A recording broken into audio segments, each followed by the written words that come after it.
What's going on, Canes fans? We are back for another Miami Hurricanes post-game show on Mark Rogers TV. I've got my co-host Jordan, who just got off the road himself, but he's getting comfortable and he's ready to rock. How you doing today, Jordan? Good, man. It was exciting stuff happened in the game. Kind of a boring game, but we had some exciting milestones that were reached by some of the guys. Absolutely. I mean, the season that Rambo's had, it can't be understated. I mean, it just simply can't be understated. He is a legitimate weapon, and he is going to be a weapon in the NFL. That's what he's shown me.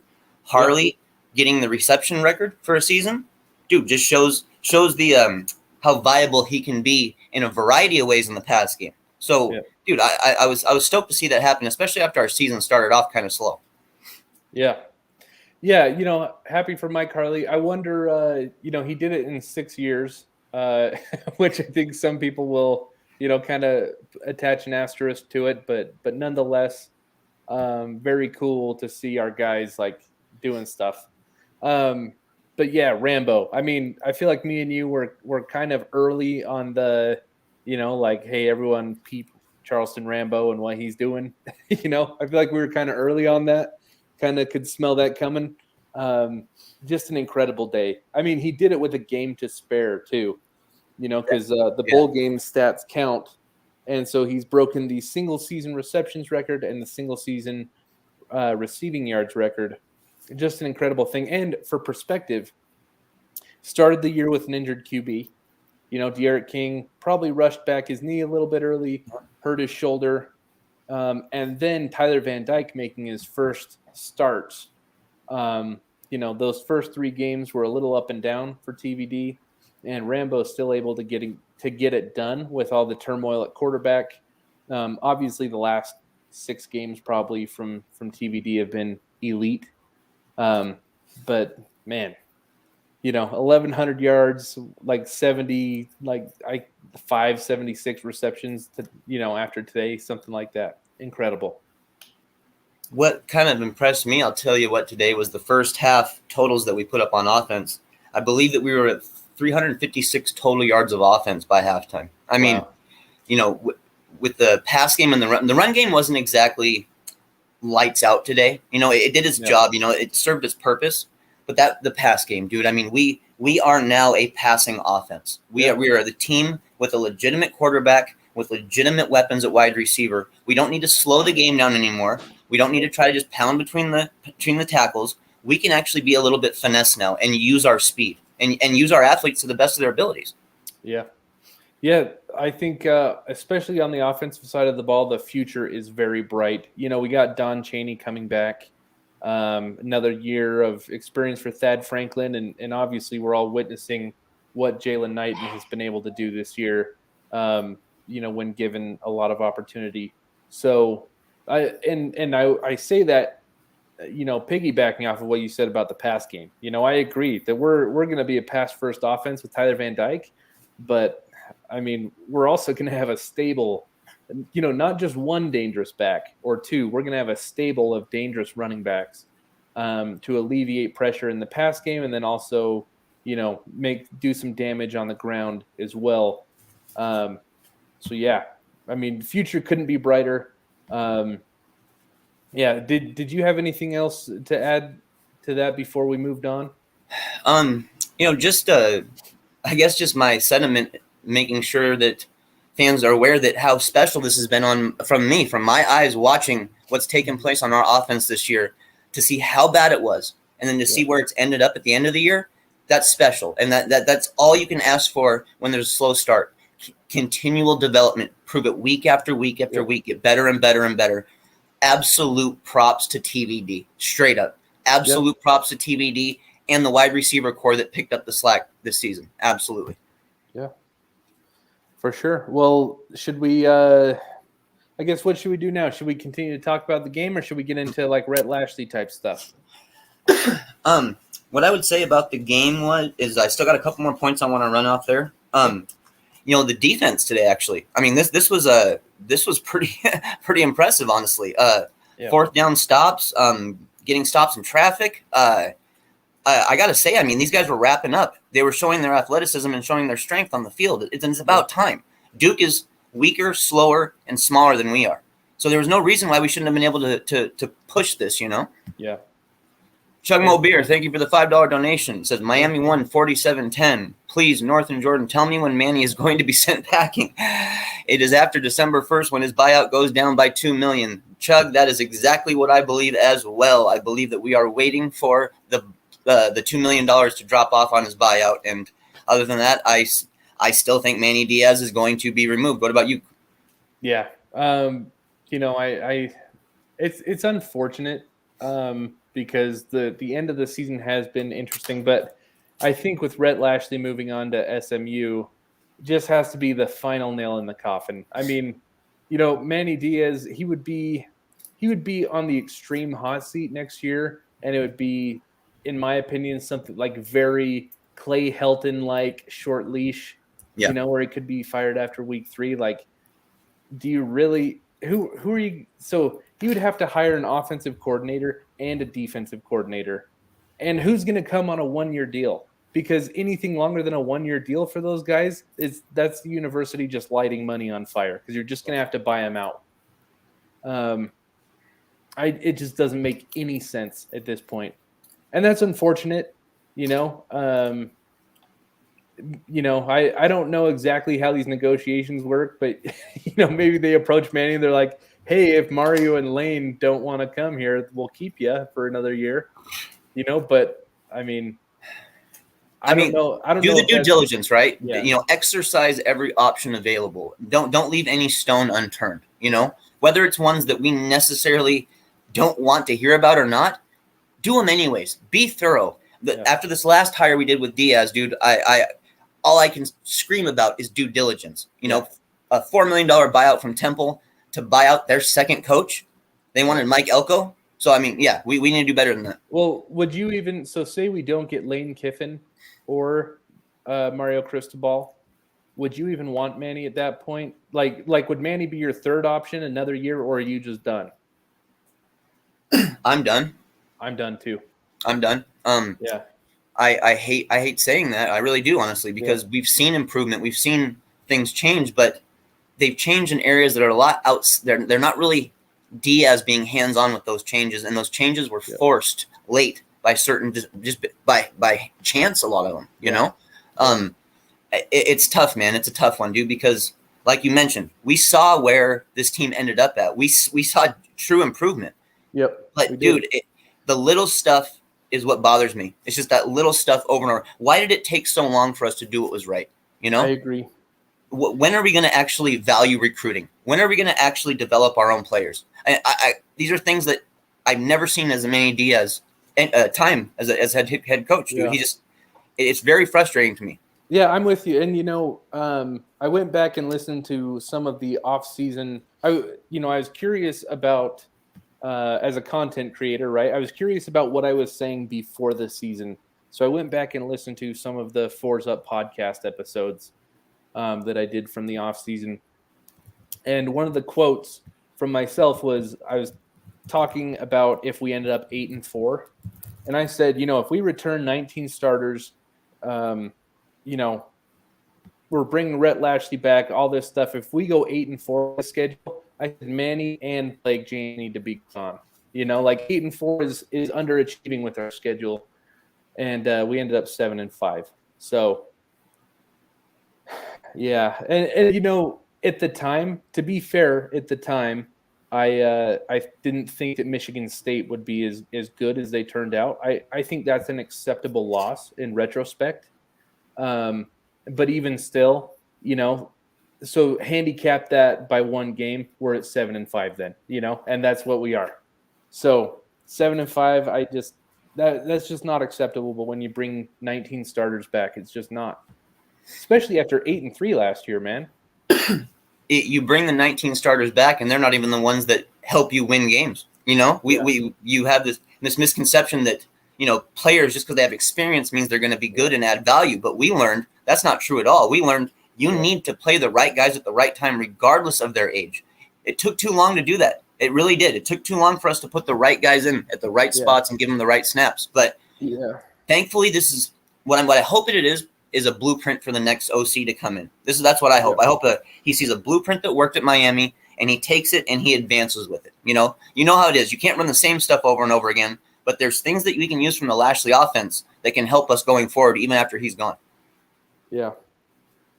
Yeah. Hey, Mike Williams, appreciate the donation earlier. I know we missed it, but thank you. Appreciate it. Definitely. Yeah, I just think, Michigan Kane said you can't go 7-5 and lose to FSU. Keep your job. I agree, man. It's just kind of where we're at, and it's unfortunate.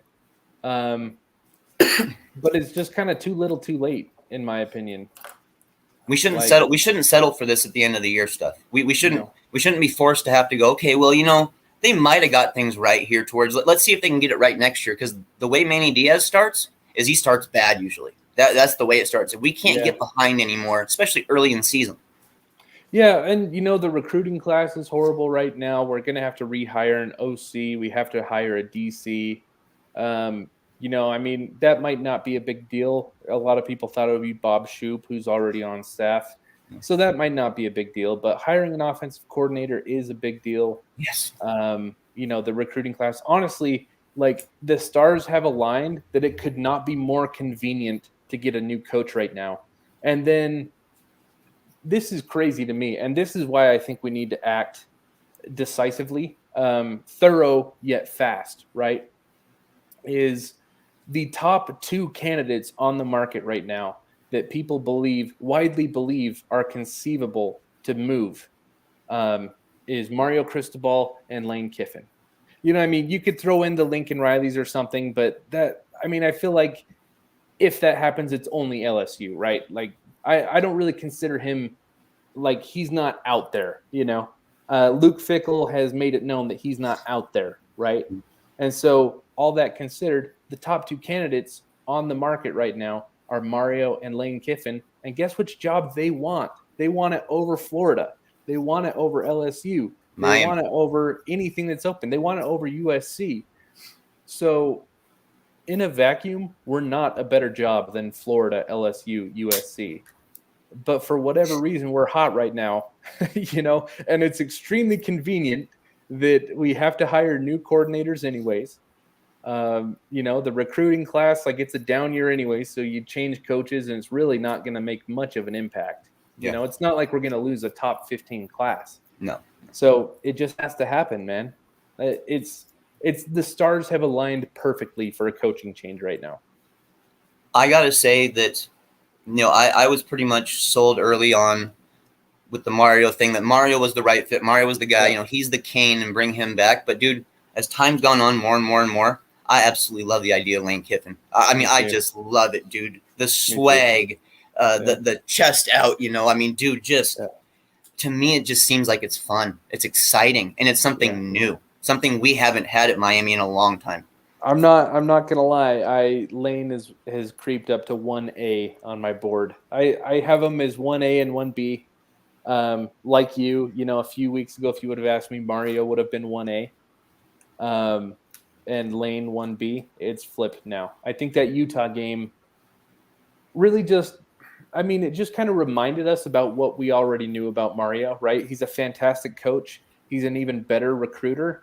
Mm-hmm. But there's just games where they just inexplicably it's not there. That's been a thing, right? He's in his 4th season in Oregon, and that's been whatever. So do you think either one of these options we have, Jordan, are the type of coaches that could take us to the elite level that we want to be at, or are these guys still building blocks in an effort to get there?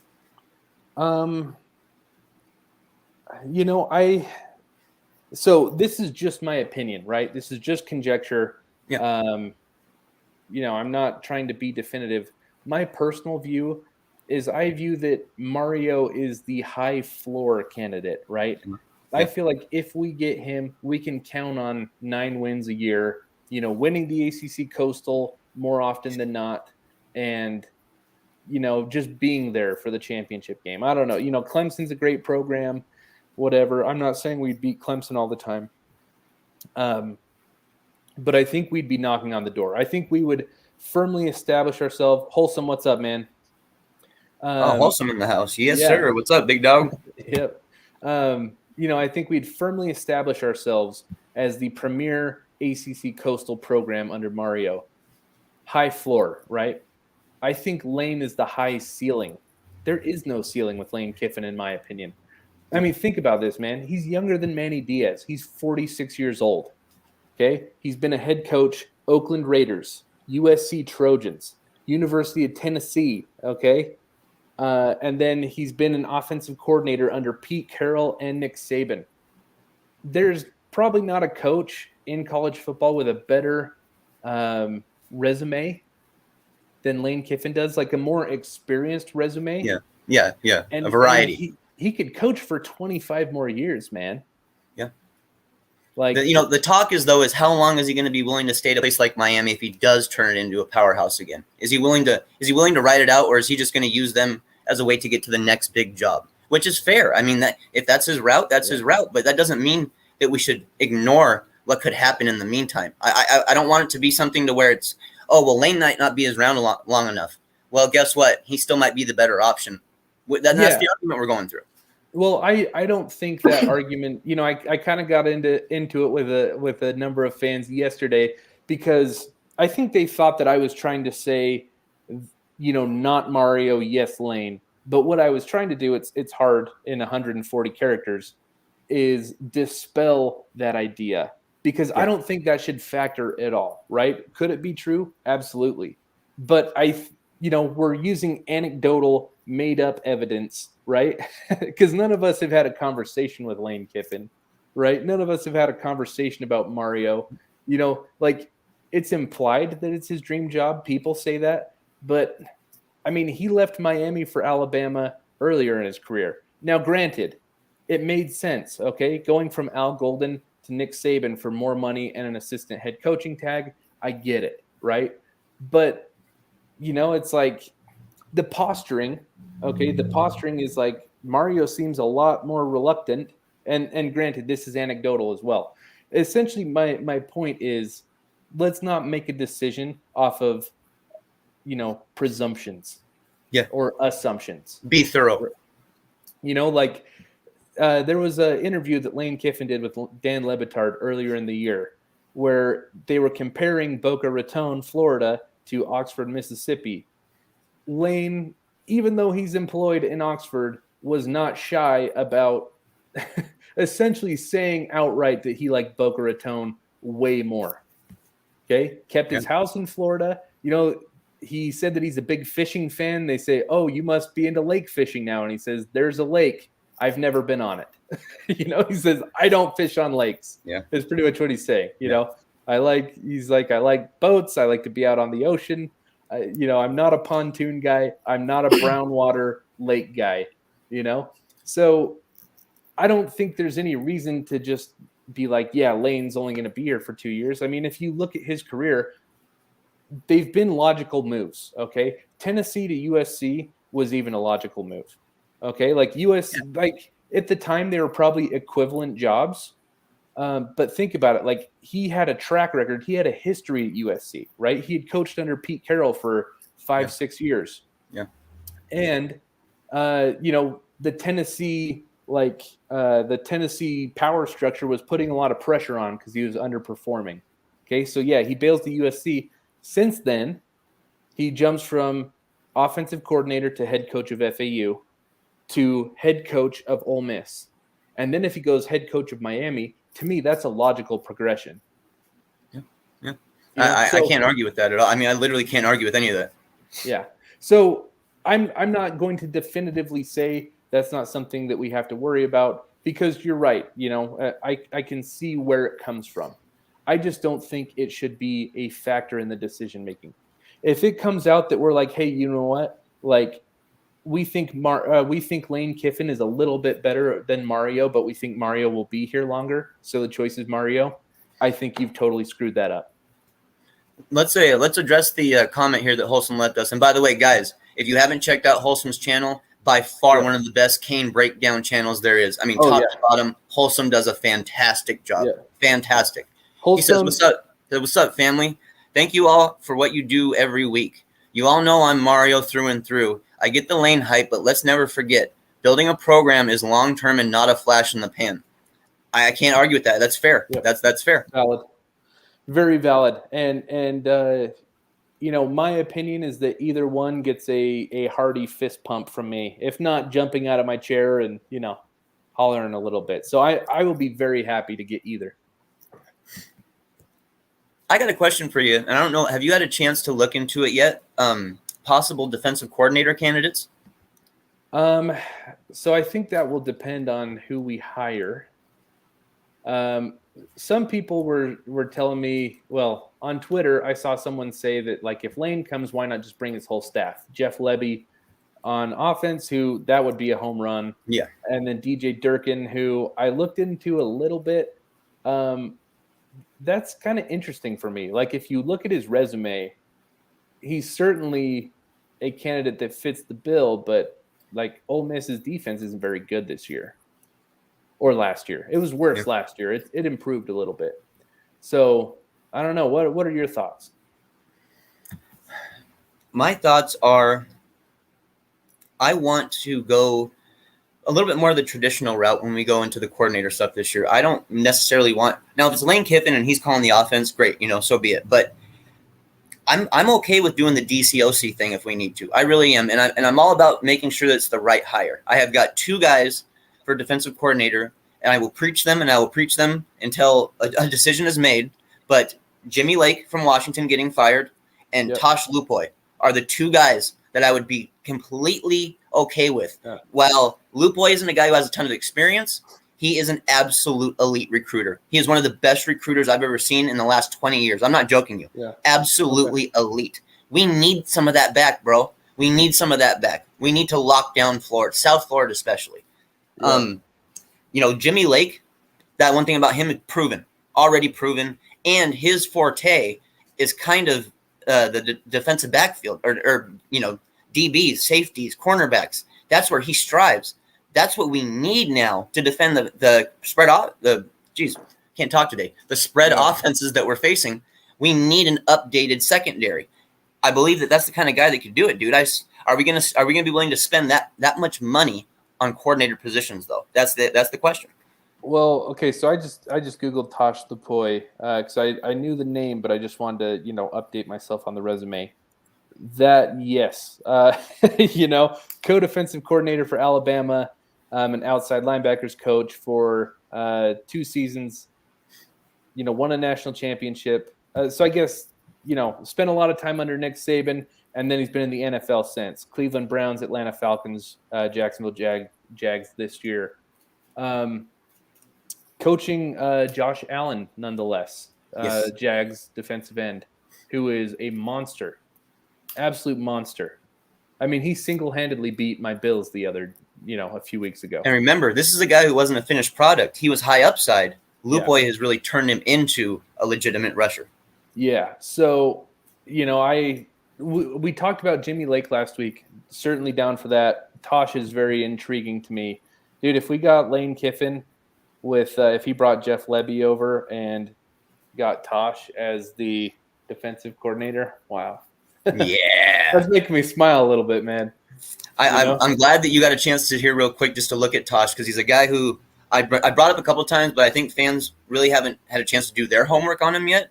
Yeah. And with the offseason approaching, don't worry, guys. Like I will be digging more into Tosh Lupoy and what his upside is and what he could possibly offer us, because he's a guy I've been praising for about 4 months now to be the DC. So I hope fans really get a chance to take a look at what he can do for us, because, man, that kind of recruiting, it's hard to turn that down, Jordan. It really is, man. Yeah, man. I mean, he's only 40 years old, and to spend 5 years under Nick Saban. Yeah, that's good grief. Hey, Mr. HD here. We cannot let this one slide by. The new DC needs to get some LBs, please. Anyone who can tackle, absolutely, Mr. HD. That should honestly be one of the forefronts. And when we're looking at getting a defensive coordinator, what have you done with your linebacking cores lately? Or have you decided to go to a more hybrid linebacking core, and how has it worked? I don't mind going to the hybrid look. What about you? No, I don't mind it either. I mean, I think, when Miami was great, it's because they weren't afraid to be cutting edge. Even innovative. if it was, innovative. Yeah, that's a better word. they weren't afraid to be innovative and try new things. And so I have no look at how dumb we looked finally transitioning to a spread offense in 2020. I know Dan Enos kind of sold us up the river, told us that it was a multiple with an emphasis on spread, and it just turned out to be like a West Coast, whatever, right? But yeah, I certainly think so. I have a question for you. You're plugged into recruiting and stuff like that better than anyone I know. What are the odds? And I know that this is a hard question to answer, but this is me being a fan. What are the odds that if we hire Mario Cristobal, that Justin Flo comes with him to Miami? Do you think there's any chance? Yeah, I do. I really think there's a chance. Would I say that it's outright going to happen? No, I'm not going to claim that. Yeah. But I will say that just thinking about it on the surface, hey, man, I give it a 50-50 chance. Honestly, I would. I mean, Flo is a guy who did have a little interest in Miami a while ago. Yep. It was tough for him moving all the way across the country, but he really, really, really kind of fell in love with Cristobal and wanted to be under his tutelage. Yep. So maybe he'd be willing to follow him over there because, dude, I'll tell you what, I would gladly take him. You would too. Yeah. Do you think Earl Little Jr., do you think we're back in that conversation if we hire Mario Cristobal? I think, if we hire Cristobal, I think we are. Yeah, I do. Okay. But outside of that, no, and it's got to be done at the right time because things are going to get pinched here pretty soon, dude. Honestly, I mean, they're going to want to see what decisions Miami's going to make to try to gauge the future of what they can do for their own success. Yeah, I think the timeline is heating up now. I think you really have to announce an athletic director by Wednesday. Because it's Thursday is when. Thursday is December 2nd, okay? By Wednesday, huh? Yeah. So you need to have – the first is Wednesday. You need to have an AD in by Wednesday, in my opinion. Meet with Manny, do that due diligence, whatever. I think we all know how it's going to go. And then be full-blown looking for a new coach by Thursday. Hopefully hired by Saturday. I'm in, man. I'm totally in on that. I mean – okay, so if Mario's the guy, he's not going to get hired before the Pac-12 championship. So you're looking at Sunday, Monday for Mario, okay? If it's Lane Kiffin, hire him by the weekend. Yeah, why not? And then when is signing day? Isn't it the 17th? I believe so. So then you'd have 2 weeks. You'd have 2 weeks for whoever the new coach is. If it's Mario, you're looking at about a week and a half. But I think, any of the South Florida kids, we'll just use Earl Little Jr., for example, okay? He's been on Miami's campus. He knows, and his dad is an alumnus. There's not anything that he needs to learn about Miami. Like, if he's completely sold on Cristobal and he's also familiar with Miami's campus, it shouldn't be that difficult of a decision if he were to pick Miami, right? So I'm not saying he would. I'm just saying if that ends up being his choice, I don't think it would be very difficult. I think it would be something very logical for guys in that position. We've talked about it. We've expressed it. And we both agree that this is the opportunity, Jordan. This is the chance. This is actually – and the way it's setting up, as you spoke about earlier, it's actually setting up to be an even better chance than I thought it was initially, especially when we're talking about – my outlook halfway through the season currently. Yeah. It was totally different. But with the way the dominoes are starting to fall already, they're not falling necessarily, but the dominoes are being set up to fall right now. Dude, we could end up doing something fairly special at Miami if we handle this right. But we both know that it has to take a financial commitment from the university or it means nothing. We can blah, blah, blah, blah, blah, all we want. Say, oh, you come here, Miami, it's nice and warm. You can coach in the tropical area. Well, how about start paying guys? How about start paying them top money? And until then, we're going to be mediocre coaching staffs, I'm afraid. So that's one of the things I also wanted to talk about, and just trying to be overly rational, when it comes to Lane Kiffin, okay? Let's say that he gets us to a point, because it's not like the LSUs, the Ohio States, the Alabamas are going to come calling if Lane Kiffin goes 9-4 every year. Yeah, okay. True. So let's say that Lane is winning us ACC championship games. Okay, he's at least getting us in the playoff. Okay, and we are making a blue chip financial commitment. We're making a similar financial commitment that other blue chip programs are. Okay, what job is Lane leaving to take at that point? Like, I know that the answer, like, there's going to be a few, but just from a rational point of view, okay, like, it seems pretty obvious that the man enjoys living in South Florida, okay? Yes. And so get this, I called Lane Kiffin would be one of the next coaches of Miami back in 2017. Do you remember when he was at FAU, how he was Yep. branding the Yes. school? Yes. The FAU, like, Yes. He was like, doing everything he could to be the next step for Miami. the guy is locked in. He's not dumb. Like, I feel like he has a fundamental understanding of what Miami is, you know, and I know and not only that, but he appreciates what it is and he wants to bring it back. That's what that's kind of how I feel. So I didn't mean to cut you off there. That was just how I felt about it. And you know, I get that he's not from Miami. I get that he has no ties other than his FAU stint. But that doesn't mean anything. I mean, Ross, neither of us are from Miami. Yet we understand and appreciate the University of Miami and what it means, what it represents. So, you know, I guess that's my question to you is, let's say that we are performing at a blue chip level. We are making that kind of financial commitment. What job does Lane Kiffin leave Miami for? I mean, I know Alabama is the easy answer, okay? Like, yeah, of course. But after that, I mean, he's already coached at USC. Yeah, you know? I mean, one team that's always a wild card out there that we haven't spoken about yet, and even though they have their coach in place currently, it'd be a future thing for me, would be a Texas A&M possibly.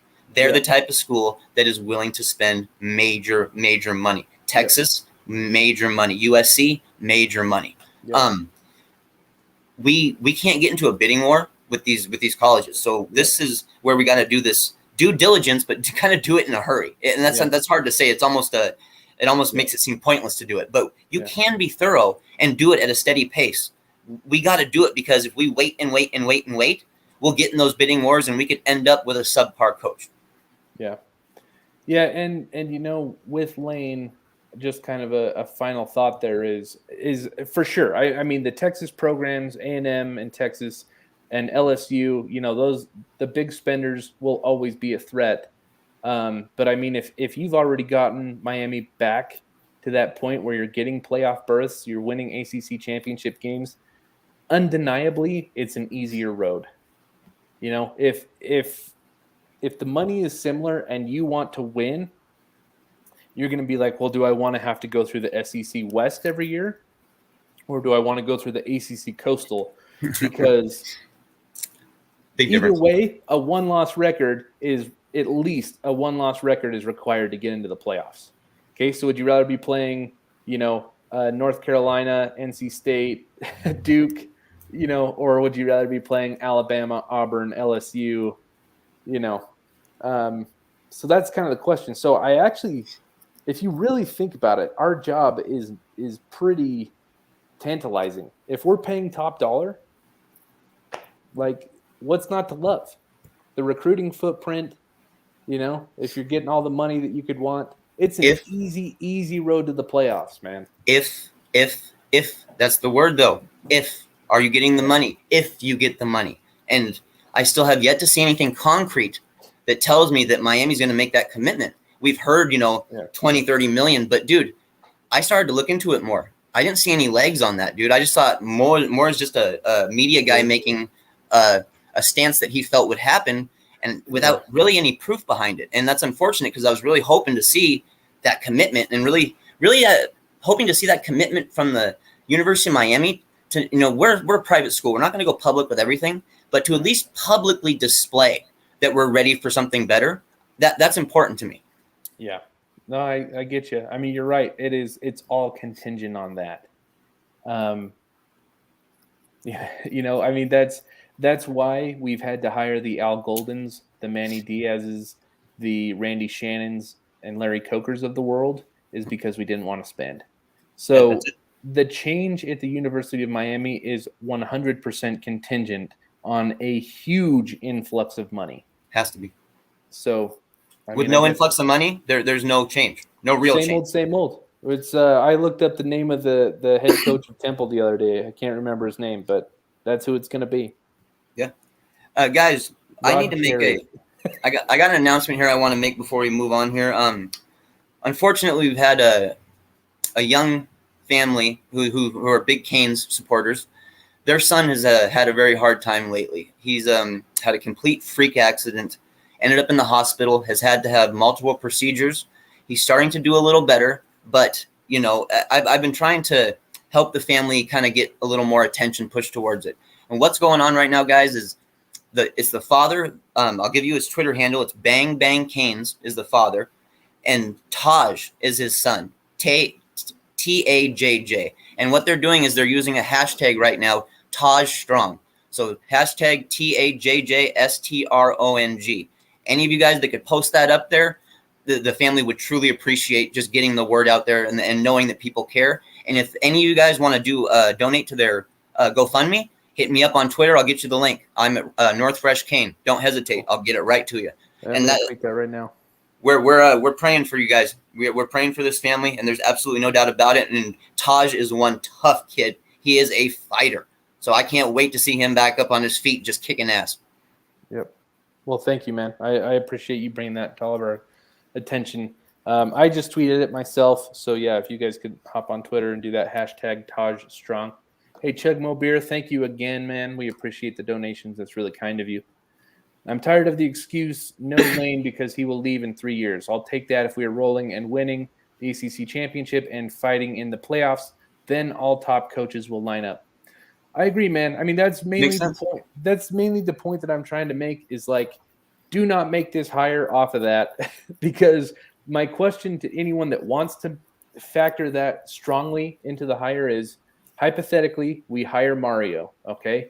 He does what we expect. And then in 4 years, Nick Saban retires, and the Alabama boosters call him and say, Mario, you are the guy. Okay? Yep. Blank check, name your price, NFL payday pretty much. Yeah. Does he leave? Does he go to Alabama?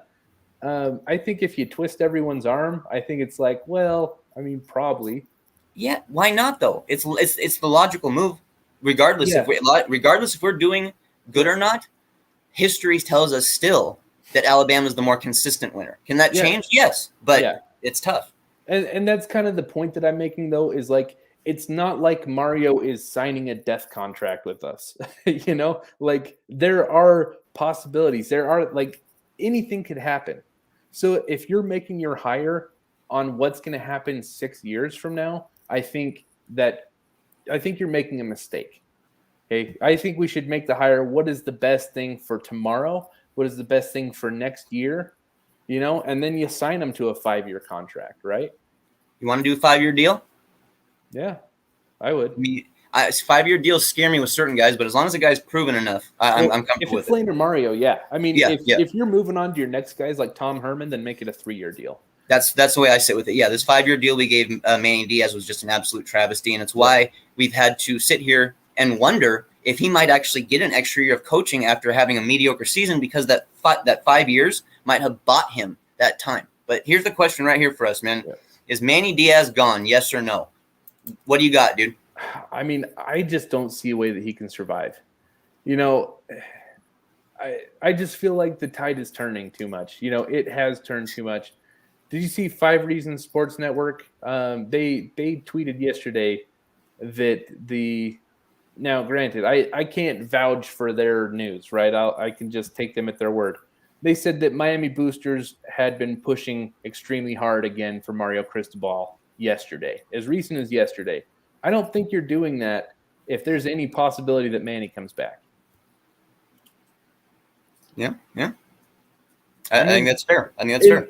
Maybe perhaps if they were able to rule Mario out, they're able to rule Lane out, they're able to rule a few people out, and then it becomes something they talk about, But dude, with Rhett Lashley gone, it just makes no sense. Yeah.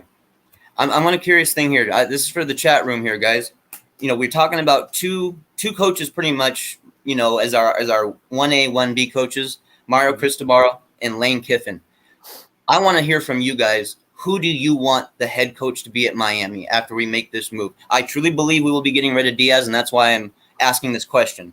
But I'm kind of curious to see what you guys in the chat have to say about it, and we can kind of weigh the numbers and see what, where the fan base is. I like to see where the fan base is when it comes to stuff like this, Jordan. It intrigues me because it gives me stuff to think about that I can use later on for content.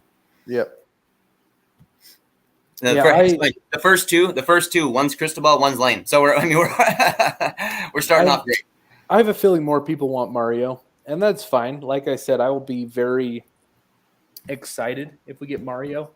I worry about his tendency to kind of just kind of brain fart on games that they should win,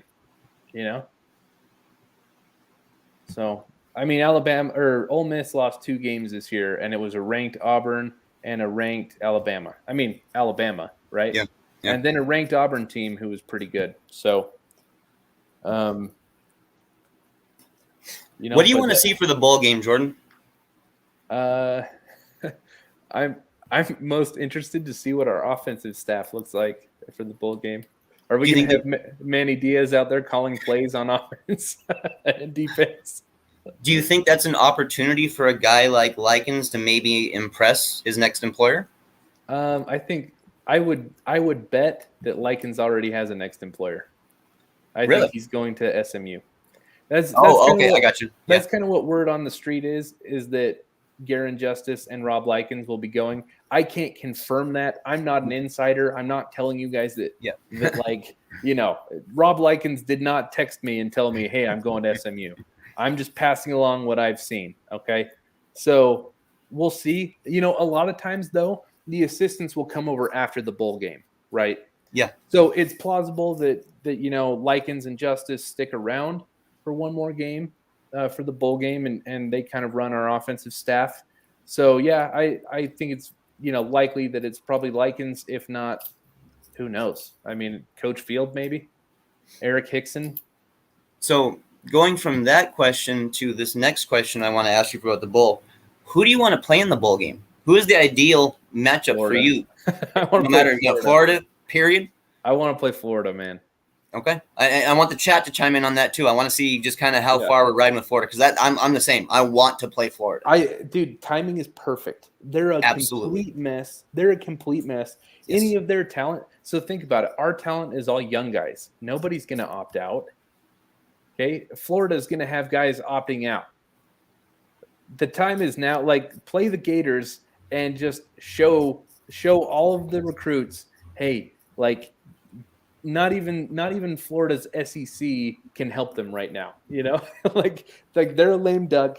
They're probably going to hire the guy from Louisiana Lafayette that nobody's heard of. Okay? Napier? Yeah, and I like Billy Napier, but what I'm saying is you can sell that to recruits, right? We just kicked their butt in the bowl game. They're hiring a guy you've never heard of, and and I'm Lane Kiffin or I'm Mario Cristobal, right? I just think. Perfect timing to play Florida. Put your stamp on it. I want to address this one here. It says, it'll be Florida and we will lose. They beat FSU and we didn't. Guys, what happens in other games doesn't mean it's going to happen in our games. There's countless examples of where, this team beat that team, so on. So they technically really should be the winner. We've seen it happen all the time. It's matchup based. Just because they had a matchup against Florida that was better for them doesn't mean that they're going to match up the same way against us. And I want that Florida game, man. I'm kind of gunning for that Florida game. It makes me kind of excited even after this type of season we had to get that opportunity to play an in-state rival like that, which regardless of how bad we've done, it still matters for recruiting, dude. It still matters. Yep.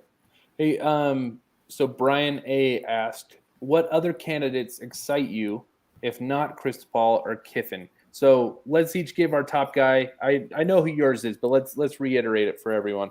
Okay. I'm heading on Bill O'Brien. Yep. Which I think that would be great. I think I mean, he's kind of that jerk that we want, right? Like we're all kind of hoping for discipline, and I think Bill O'Brien, and offensive genius, NFL guy. So my choice would be Tom Herman at that point. I feel like that's a guy who has no business to tell us no. I think his resume is a lot better than people think. I think his recruiting's a lot better than people think. I mean, he beat Alabama in a playoff game as offensive coordinator. And then he, beat Oregon. He's won a national championship as an offensive coordinator. There's actually a cool video after Houston. No, it was Texas. After Texas beat Kirby Smart in like the Sugar Bowl or something. And Kirby Smart was talking about how Tom Herman outmaneuvered his defense and was really just giving him a lot of praise. He's like, I had to call him after and ask how he knew how to just really throttle us, and he just, it was a cool thing to hear. So yeah, I'm all about Tom Herman if we miss out on the top two guys, but I think the very clear cut 1 and 2 or 1A, 1B is Mario and Lane. Here's a hypothetical situation for you, but if we were to miss out on these top guys, right? Where do you fall in line with Mark Stoops? I'm certainly open-minded to it. Okay. My thing with Mark Stoops is that he's being paid way more money than people think. He's being paid. Yes. I mean, let me look it up, but it's like $5.6 million. Yeah, he's making a lot at Kentucky. Yeah. Hold on. Let me salary. And that's worth it to know, just for the simple fact of we need to be aware of what we're competing against financially. 5.25. Yeah, and plus, yeah. So if he were to beat Georgia, this is what the internet's saying. Incentives. If he would have beat Georgia this year, number 1 Georgia, he would have gotten an extra $2 million. That's a hell of an incentive. Yeah, and dude, he wins 8 games, and they love him. Wow. So that's my thing. Is like, I certainly would be open-minded to Mark Stoops, but he's one of these guys where it's like, does it make sense for him? Yeah, exactly. Are you in a position to where it really doesn't make much sense to go to Miami? What do you think about Herman as an OC? Do you think he'd be interested in that, or do you think he's in a gun for a head coaching job? I don't see why he wouldn't. I mean, anything's possible. It's hard to know. I mean, I'm sure that there's more details about his firing at Texas that are making the rounds in the, you know what I mean? There's information that we're not going to get that administrators will get, right? So it's hard to know how damaged a guy's stock is, but just from a resume thing, I mean, the guy has won 2 New Year's Six Bowls in 6 seasons of being a head coach. That's absurd. Yeah, 33% of his seasons as a head coach have resulted in a New Year's Six Bowl win. And he beat Jimbo Fisher and Kirby Smart. Like, I do not know how somebody's not giving him. I mean, maybe he doesn't get a Power 5 job, and so he goes I'm going to Nick Saban and going to OC at Alabama for a year, and then I'll end up as the head coach at wherever. Maybe it's that thing. I could see that. I just don't really see him ending up as like, doing what Rhett Lashley did last year. I just think he's above that. Chat in here for the guys all checking this out. Shoot us a thumbs up if you want Manny Diaz to not be the head coach of this team next year. Shoot us a thumbs up on this one if you want change at Miami and you want somebody to be credible coming in. Absolutely gun for that one, because hey, this is something that we're all Canes fans here, guys. We all need to kind of get on the same page eventually so we can support the right movements and the right guys and foster the right kind of I don't even know what to call you. As a fan base, we kind of become, not, I wouldn't say more accepting, but fostering the ideas that we could bring in different coaches and still have success with it, doing our homework, doing our due diligence, and feeling confident about it going forward. That's a big deal to me. And I'm seeing, thumbs up, thumbs up, thumbs up. Everybody's ready to get rid of Manny Diaz. That's for sure, man. I kind of figured that we'd see that, but it's Canes fans. It's good for guys like me and Jordan to take that time every once in a while to actually ask you guys, because we don't want to make assumptions. We don't want to just guess on things. So when you guys chime in like this, it really does help us. So thank you. Yeah, and of course, always feel free to ask questions. We'll get to the ones that that we're able to. Um, Absolutely. I was but actually yeah, going to just start firing that off soon. yeah, whenever. I mean, Ed Orgeron to Miami is a done deal. I hope not. Every time you see a candid picture of that guy, he looks just absolutely on a different planet. I don't know if it's Yeah. just alcohol or if it's other substances that he's His taking. eyes, like he just has like this 1,000-yard stare. Like he's never really in the moment. Yeah. Yeah. I mean, you just see him walking around Baton Rouge with, a different woman in his arm every single time, and he's just on a different planet. So I'll pass on Ed Orgeron for now. Okay, Chad, if you got questions for me and Jordan here, we got about 10 minutes. If you got questions, fire them off. We'll do our best to try to answer them. Here's what we got right here. Did you guys see the story about the Ruiz family ready to donate big money to the program? I did, and that gave me some hope actually, because the Ruiz family in these kind of instances, they're going to follow through. I think this could be a big deal for us. Now, how much money, of course, is the ultimate question. Yeah. Well, and correct me if I'm wrong, but I'm pretty sure. So the Ruiz family, they're the ones that Miami lawyer, and he's closing in on a deal with, like a hedge fund deal that would make him worth $24 billion if it goes through. But what if it doesn't go through? And I might be behind the times. Maybe it already has. Maybe I don't know how that works. But yeah, I mean, certainly hope that happens. Kane's 1989 here says, when will we know when big moves are made at Miami? We'll know when we'll know is for the simple fact that it will be plastered everywhere on social media. It'll be plastered in the media. The right move can bring in a ton of hype. I think that what we're still waiting for, though, is it December 2nd or 3rd? Is that when the one goes off, Jordan? I think so. I think it's the 1st. Okay. I don't know. I know it's just early December. I think it's the 1st is when it happens, but so we're just waiting for early December to pass by so we can save ourselves $2 million on the buyout. Honestly, guys, normally I'd say just cut the ship. Let's just get rid of this stuff. But you know what? That's not that far away. Not much more damage can be done in that amount of time. Honestly, there's nothing they can do to sabotage the team or anything like that. So yeah, I'm okay waiting for that to get that $2 million, because hey, you know what? If we end up flipping that $2 million into something more positive for the next staff, then it's really worth it. It really is. Yep. Any more questions from the chat here, guys? Feel free, fire them off, man. If you guys got anything about this game that we watched or anything about the future, let us know, man. I'll tell you what. I mean, beating a team like Duke today, Jordan, it kind of, even though it's fun, of course, and it's what we want to do, it kind of makes it tough to talk about a lot of things because, I mean, we kind of just stomped them. I mean, we just stomped them, and everybody saw it. They know what happened. They know why it happened. So I didn't want to just reiterate stuff over and over and over again that everybody was already aware of. Here we got a question here. He says, "Who will be better, Cristobal or Lane?" I mean, that's the $1 million question. Is that at Miami? We're assuming who would be better at Miami. Let's assume that. Let's assume that that's at Miami. Dude, that's such a toss-up. I could see it going either way. I certainly think Cristobal would probably build a better infrastructure, which I don't think can be overstated how great that would be. But Lane just is the embodiment of like Miami football, in my opinion. Yep. How do you see that guy and not just be like, that's who we are? I mean, drop kicking his clipboard, like making fun of other cities that he goes to. Like, I don't know. It's just either one will be great. I mean, they're the two best candidates out there for a reason.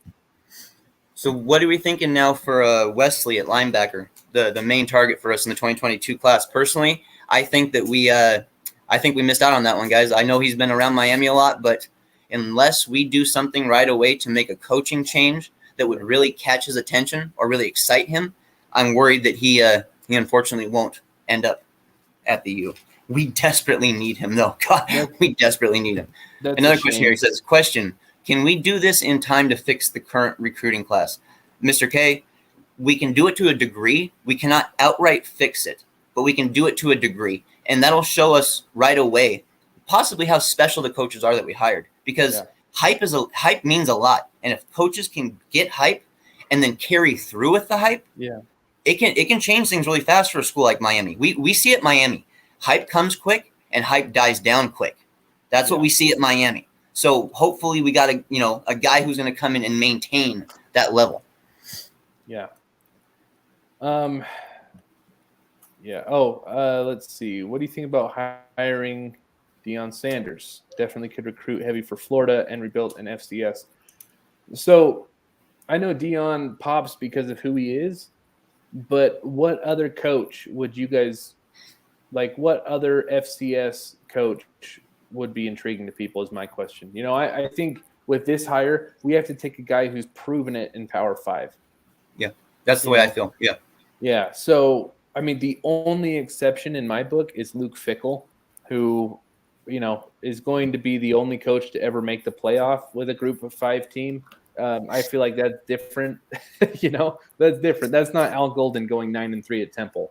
Yeah. That's being a playoff coach, Question here about our quarterback rooms. No QB controversy. Next year, TBD is our future with a question mark. What do you think there? You think Garcia is going to be ready to come in and battle? There should be a battle. I imagine it being pretty decisive for Tyler Van Dyke, and that's okay. I mean, I asked this question on Twitter during the game. Name me 5 quarterbacks in college football that are better than Tyler Van Dyke right now. It's tough. That's a tough thing to ask right now. I'd actually have to sit and think about it. Yeah, and you might be able to get 5, but then give me 7. At what point are we to think that Tyler Van Dyke is there? I think saying that he is worse than the 8th best quarterback in college football today is, I'm not sure I believe it. Like, he's really good. If Tyler Van Dyke, if TVD continues to do what he does and he continues to develop at the rate he's developing at, we have a top 10 quarterback in our room there. I truly believe it. The throws he makes are incredible. The decisions he makes, the life he's given our offense, he can be a top 10 quarterback in the NCAA next season if we haul out a good OC or a good head coach who knows how to call plays like Kiffin. That's what we need. We need that from the jump. We don't need it to happen in week 5, week 6. We need it to happen week 1, 2, 3, 4, 5, whole time. Just imagine TBD with good coaches and for an entire season. Imagine what those numbers could look like. Yeah. Well, guys, we are at the 57 mark here. I think we're going to be calling the show. It was said, man, this is the last regular season one for us here, guys. This season just flew by. I mean, honestly, like, that's just a personal take from me. This season absolutely flew by. It was a lot of fun getting a chance to do this. It was a lot of fun getting to work with Jordan. It was a lot of fun getting to talk with you guys in the chat. This is a good experience, and I plan on talking to Mark Rogers to run it back next year. I'd love to be doing the post-game stuff again, so I'll talk with Mark Rogers about that. My guess is that we'll probably do one after the bowl game too. So be ready for that after the bowl game, no doubt. But hey, man, we finished with a big win, guys. We kicked Duke's ass. We at least got some stuff pointed in the right direction. So let's hope this bowl game is the game we want, Florida, and let's hope we go out there and we put in that work on Florida. Yep, for sure. And thanks, Ross. It's been fun doing this with you all season, man. I've enjoyed it thoroughly, Jordan. Thank you, man. Thanks for being the co-host, dude. It's been such a huge help for me to have a good co-host like you. This is the first time I've ever hosted anything, so thank you. Yep, absolutely, man. And hopefully we get to do this again after we kick in Florida's teeth. So let's do it. Let's do it, man. All right, guys, we're going to be taking off.